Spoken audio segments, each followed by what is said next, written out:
gisha kiva mu mugisha, gisha kiva mu mugisha, gisha ziko nta kintu burya gikomeye muri ubu bugingo nko kugira umugisha w'Imana.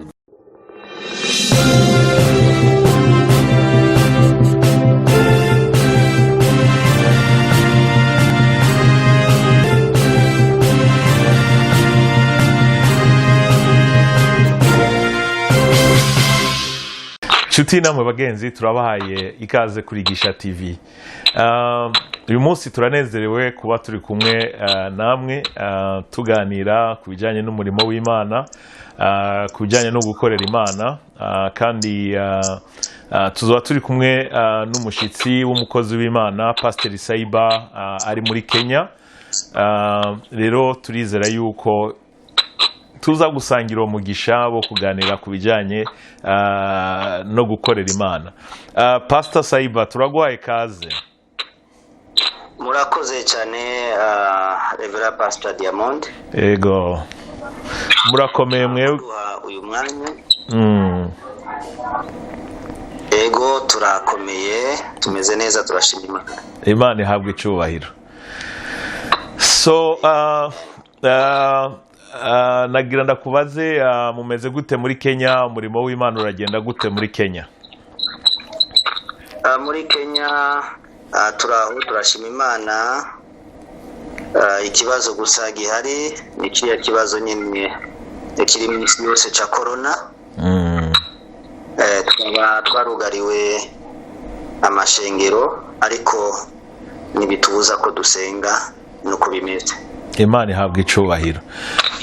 Mu kiganiro cyacu ndazi ko kumbure tuzakuronka umwanya wo kugenda tuganira kuri ibyo bikorwa by'Imana murimo n'ibikorwa by'Imana mukora. Ndazi yuko ufise ibibazo washaka kumbaza. Ndashobora kuguha umwanya noneho ukagira icyo umbaza. Murakoze cyane Pastor Diamond kuduha uyu mwanya wo kugira icyo tubajije, kuko ndumwe muri benshi bakurana Gisha TV n'ibikorwa by'Imana bitandukanye mukora, ariko igihe cyose nkurikirana ibikorwa mukora nagiye numva nifuza kugira icyo mbajije. Imwe mu byo ngomba kubaza mbere, nshaka kubaza impamvu mwashoboye guha izina rya televiziyo yanyu ariyo y'iwanyu Gisha.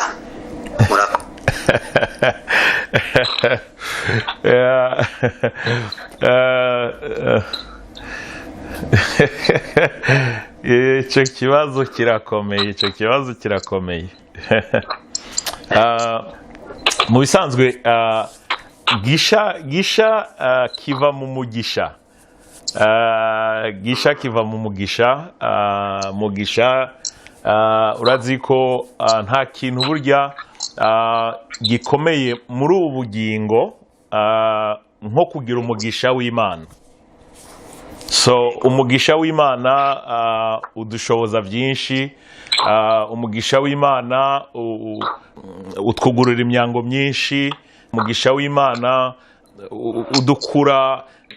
udukura hasi ukadushyira hejuru, udukura mu bwiza tujya mu bundi. Umugisha w'Imana ni ikintu gikomeye cyane, kandi ni ikintu twese nk'abakristu, nk'abana b'Imana, mbere n'abatari abakristu, nibaza ko atamuntu n'umwe atifuza kugira umugisha w'Imana. Rero Gisha TV iva muri mu mugisha w'Imana. So nicyo gituma Gisha TV nahisemo kuyita Gisha. Murakoze cyane. Ikibazo kigira kabiri, Gisha TV ifite intumbero yihe? Intumbero narayivuze, ariko nta kibazo ndashobora kuyisubiramo. Naravuze ibintu bishika hafi bitatu. Naravuze icyambere kugira ngo dusesengure ijambo ry'Imana, ibijyanye n'igikorwa cy'Imana. tuzoyikoresha mu kuganira n'abakozi b'Imana bari mu mpande zine z'isi, tuganira ku bijyanye n'umurimo w'Imana. Turacari mu ntango, ariko ndazi yuko uko iminsi ijya imbere, uko umwanya wegera imbere, niko hari ibintu byinshi Imana yaduteguriye tuzogenda inshuti n'abagenzi bakurikirana ibiganiro byacu bazogenda babona iby'Imana yaduteguriye n'ivy'Imana yifuza ko dukora. So mu majambo make y'icambere kuganira ku bijyanye n'umurimo w'Imana muri rusangi. Ikindi kigira kabiri ku gufasha abakozi b'Imana hamwe n'abaririmbyi. Abakozi b'Imana urumva n'abarongoye imirimo y'Imana, nyuma abaririmbyi urumva nabo n'abaririmbyi n'abakora mu nzu y'Imana, bakora ibikorwa by'Imana. Ni naco gituma twateguye rijya higanwa. Mu minsi iri imbere tuzogenda tubabwira uko bizogenda vyaguka, kuko ubunye turacari mu gice cyo kwiyandikisha. Abantu bacari ko bariyandikisha abaririmbyi batandukanye, na cyane cyane twari twavuze yuko muri iyi ntango tugomba gufasha abaririmbyi b'abarundi. Kubera iki abaririmbyi b'abarundi? Turafise inshuti nyinshi, turafise abagenzi, mbere turafise n'abantu benshi dukorana umurimo w'Imana batari abarundi, abanyarwanda, abakongomani, abazungu, abanyakanada, abo muri Quebec. Hari abantu benshi dukorana umurimo w'Imana. So mu nzira imwe canke iyindi ntibiba bisobanura yuko tubakumiriye canke batari muko. Hari ahantu henshi tuzogenda duhurira, hari n'ivyo tuzogenda dukorana byinshi bitandukanye n'abandi. Mugabo ikintu personnel majena atahuye, nk'umwe yabaye umuririmbyi Burundi, nk'umwe w'umupastori w'umurundi, ni kubera ko nzi yuko naho Uburundi twagira ubuntu n'Imana bwo kuba dufise ibihangange mu gutazira Imana. Ibihangange mu gutazira no kuvuga ngo abantu basizwe amavuta y'Imana mu byo gutazira, kandi bakaba bifisemo uburambe, kandi bakaba barashoboye kwigisha abatari bake mu biyaga bigari. Naho dufise abantu nk'abo, mugaye ikibazo ni bake. Hanyuma nkaho ni Apotre Apollinaire, Pasteur Dudu, n'abandi baririmbyi batandukanye Imana yagiye doha. Mugabo ugiye kuraba paraporo y'abandi mu bindi bihugu bibanyi, ukaraba nko mu Rwanda, ukaraba muri Congo, ukaraba muri Tanzania, ukaraba muri Kenya, mu Bugande, urabona yuko bo bageze kuri uyu munsi. Afise abaririmbyi benshi cyane gose, afise abaririmbyi benshi bakomeye, abaririmbyi bageze mu rwego mu buryo muri East African Community canke muri Grand Lac bazwi, batangiye kumenyekana, ibikorwa bariko barakora n'ivyo bakoze bitangiye kugaragara. Twerera ikibazo dufise, turafise ivyo bihangange bidasanzwe, mugabo tukagira n'abandi baririmbyi benshi cyane gose kubera kubura uburyo, kubera ko birashika ugasanga igihugu canke amashengero mu gihugu turacari inyuma. So mu yandi majambo, kuri ico kintu turacari inyuma gatoya. Kubera ko tukiri inyuma gatoya, nico gituma twifuje yuko muri Gisha TV dufasha noneho abaririmbyi b'abarundi bakiri hasi, hari abari mu gihugu, hari abari hanze y'igihugu, bidashobora kuborohera kugira ngo ibikorwa bariko barakora, indirimbo zabo zishobore kumenyekana. Rero abo nibo dukeneye gufasha kugira ngo bashobore kubonwa, indirimbo zabo zishobore kumenyekana, kuko burya gukorera Imana, gutazira Imana ni ikintu gikomeye. Ijambo ry'Imana yabitwereka ngo nitwayitazira ngo nayo izozibe hagati mu mashimwe y'abana bayo. So rero mu majambo makeya, ico rero ni ikintu gikomeye cyane. Nico gituma twazatereka tubanze dufasha abo bana b'u Burundi bakiri hasi. Mugabo hari izindi programe zizotuma dufasha abandi benshi canke dushigikira abandi benshi batari necessairement Barundi, ariko bashobora kuba ari n'abanyarwanda canke abagande canke abakenya, abakongomani, uwo ari we wese. Mugabo urumva ivyo nibizoza mu nyuma, uko umwanya ugenda wegera imbere niko Imana igenda idushoboza, uko Imana igenda idushoboza niko n'ibikorwa bigenda vyaguka. So ico rero ni kindi gikomeye biri mu ntumbero zacu. Ikindi gikorwa nuko abantu bari bagira ikintu kimwe. Bibiliya iravuga ngo Imana itanga imvura ku bayizi, igatanga imvura no ku batayizi. so mu yandi majambo no kuvuga ngo nivyo ivyo bikorwa cyane cyane ibikorwa by'Imana, ibikorwa by'abaririmbyi, nivyo tuzoshira imbere, nivyo tuzoshigikira. Mugabo hariho abandi, hari abarundi, abanyarwanda, abakongomani n'abandi bantu batandukanye, bo bien sûr abo tuzi cyane cyane nabimuhira n'abarundi n'abanyarwanda bari hafi yacu, ugasanga hari ibikorwa bagiye bakora, ibikorwa vyiza, kuko igikorwa cyiza cyose ni igikorwa cy'Imana. Niyo toba witwa pasiteri, niyo toba witwa umuririmbyi mu ishengero kanaka, igikorwa cyose cyiza ukoze ni igikorwa cyiza gihesha icyubahiro Imana. Mbere no mu Bifilipi, Bibiliya irabitubwira mu Bifilipi ngo iby'igikundiro byose, ngo ibyiza byose, ibikorwa byiza byose, ngo iba ari byo dukora. So rero mu majambo makeya no kuvuga ngo nk'abarundi n'abandi banyamahanga, inshuti abagenzi mu Rwanda, muri Kenya, mu Bugande, mu minsi iri imbere uko tuzogenda tubona cyangwa twumva ibikorwa bakoze, dushobora kuvuga kugira ngo tuvyigire ko n'abandi bavyigire ko, nta kibuza yuko navyo tuzoshobora kubishigikira canke kubivuga kugira ngo abantu babimenye. Ni abasenga kugira basengera abo bantu, abafise ico bashobora gufasha kugira bafashe, kandi na cyane cyane kugira ngo twese tuvyigiremo, kuko umunyabwenge yigira ku bandi, umunyabwenge yigira ku byananiye abandi, umunyabwenge yigira ku byo abandi bashoboye. So aho rero urumva navyo n'ibindi bikorwa tuzogenda tuvuga ko muri rusangi n'ivyo mu bikorwa binini tuzogenda dukora, tuzogenda tuvuga canke twagiye dukora canke tuzobandanya dukora. Murakoze cyane. Rero Igisha TV ni televiziyo irabwa na benshi cyane cyane abaririmbyi. Rero ryari twarimo turakurikirana ikiganiro, ariko numva umuririmbyi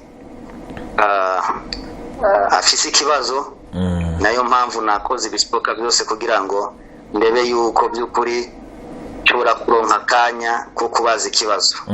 Ikibazo afise ni umuririmbyi kandi arashoboye, afise indirimbo, ariko ntafise uburyo bwo kujya muri studio kugira ngo yerekane icyo afise.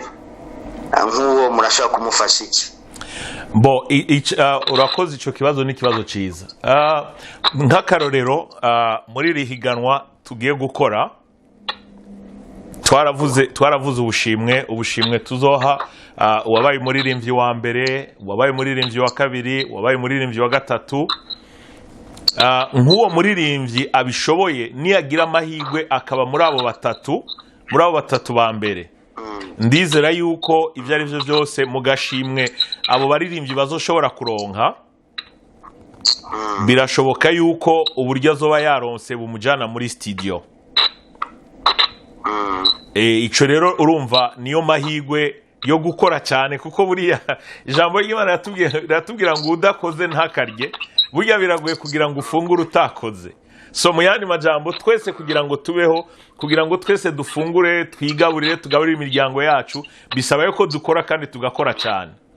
So ni ukuvuga ngo uwo muririmbyi icyo no muhanura ni ugusenga. Icyo ni automatique ku mukristo, gusenga n'ubuzima. Ikindi kigira kabiri ni ugukora cyane, ukuvuga ngo gutegura ijwi ryiwe, gutegura izo ndirimbo ziwe zibiri zose zo gutazira, imwe yo gutazira muri rusangi, iyindi yo gufata igihugu cy'u Burundi tukagishyira amaboko y'Imana biciye mu gutazira. So ibyo rero niyabikora, akabikora neza, akabisengera, akagira amahirwe akaba muri abo batatu ba mbere, nta kizobuza yuko kugashimwa azoronka, yuko ashobora guca aja muri studio, kuko uwa mbere azoronka $1,000 y'amanyamerika, uwa kabiri azoronka $700, uwa gatatu $400.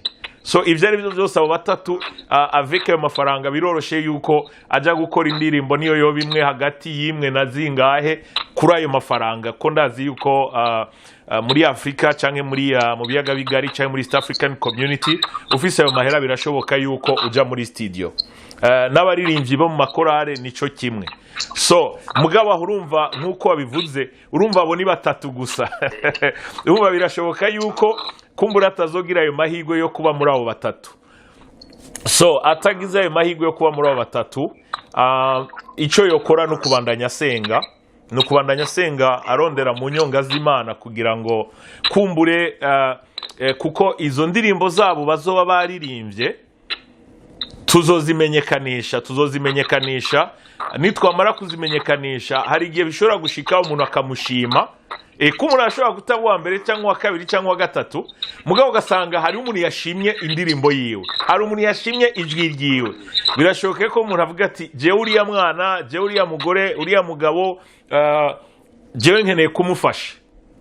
So niyo ni iyindi nzira ishobora gutuma ko yamaze kuronka visibility, yamaze kugaragara, yamaze kuboneka, bishobora gutuma hari umuntu avuga ati jengira ndamufashe uwo muntu kugira ngo ashobore kuja muri studio. Ikindi naco nuko urumva Bibiliya tubwira ngo ukuri mugezemo iba ariko mugenderamo. Iryo jambo risigura ibintu byinshi cyane. Nukuvuga iki? Nukuvuga ngo uburyo dufise muri uyu mwanya nuwo gufasha abo batatu. Mugabo nta kizobuza yuko mu minsi iri imbere, mu mezi ari imbere, Imana ishobora kuduhezagira abagenzi, inshuti bakavuga ati tugira dushigikira icyo gikorwa. So reka turabe no muri bari abandi batagize amahirwe yo kuba uwa mbere, uwa kabiri, wa gatatu, reka nabo turabe ingene dushobora kubafasha. So muri ico gihe no kuvuga ngo turashobora no gufasha abandi barenze babandi batatu ba mbere. So no kuvuga ngo igikuru muri byose no gusenga, igikuru no gusenga kubera ko kandi ikindi naco narabivuze icyatumye nifuza yuko umuntu yakora icyo gikorwa, nifuza yuko umuntu yoshigikira ni kubera ko narabaye umuririmbyi ndaba umupastori kuva mu 2003 ntangura kurongora ishengero. Ndazi ingene bigoye, itanguriro riragoye. Ni naco gituma Bibiliya itubwira ngo ntitugasuzugure iminsi y'itanguriro ritoya. Iminsi y'itanguriro ritoya iragoye. So kubera ko rero nzi ingene bigoye, nico gituma uyu munsi sinkiri wa mupastori mutoyi wa haraci imyaka irenga 15, sinkiri wa muririmbyi mutoyi haraci imyaka irenga 15. Uyu munsi ndumugabo, ndumukozi w'Imana, ndumuntu fise uburyo bushobora kumbeshaho n'ubushobora gufasha abandi. So niyo mpamvu rero muri uwo mutima naho wavuye kubera ko ndaza aho bari, naho narahaciye, ndazi ingene bigoye gukora umurimo w'Imana. Nko muri Afrika ugasanga umuntu akora umurimo w'Imana nimba afise agatelefone nta n'amayinite, kuronka amayinite ni kibazo gikomeye cyane. Ugasanga umuntu arakorera Imana n'umupastori washaka kuronka transport yonyene, bisi imukura imuhiriwe imujana kuri eglise aho yatanguye ishengero, ni kibazo gikomeye cyane. So ivyo rero urumva ndabizi, nico gituma personnellement navuze ni biratubwira ngo abahawe byinshi Imana izobabaza byinshi. Nanka kubesha aho ngeze Imana yarampezagiye. So muri bike Imana yampezagije canke byinshi uko anyway ivyo Imana yampezagije byose uko bingana kose, nzokora ibishoboka vyose kugira ngo uburyo Imana yampaye canke igenda impa shobore kubusangira n'abandi, kuko ijambo ry'Imana riravuga ngo Imana izoduhezagira, niyaduhezagira natwe tugira isoko y'umugisha ku bandi, kuri bene wacu, ku nshuti, ku mahanga. Mu itanguriro gice cya 12 ijambo ry'Imana twereka igihe Aburahamu yahamagagwa n'Imana. Mu bintu Imana yaramubwiye ko izomuhezagira, kandi ngo niyamara kumuhezagira kugira ngo nawe azobe isoko y'umugisha ku yandi mahanga, abisoko y'umugisha ku bandi bantu. So rero mu majambo makeya nanje icifuzo canje nuko ivyo Imana izogenda impezagiza vyose, nanje nzokora ibishoboka byose kugira ngo ibajewe ibagisha TV dushobore gufasha baririmbyi abo bakozi b'Imana batandukanye kugira ngo bashobore gushikira indoto zabo? Imana ibaho umugisha cyane. Ikindi nashaka kuvuga tukiri ngaho, Imana ishimwe we ko wabaye umuririmbyi. Umva ko mwatanze inimero yego bagomba kubungikiramo izo ndirimbo zabo ari zibiri. Rero by'ukuri umuntu yabanje kujya muri studio n'uyo azoyiririmbira kuri telefone akayirungika. Yego uyu wo kuri telefone azogira amahirwe yo gutorwa by'ukuri. Urumuririmbi nawe urabitse. Yego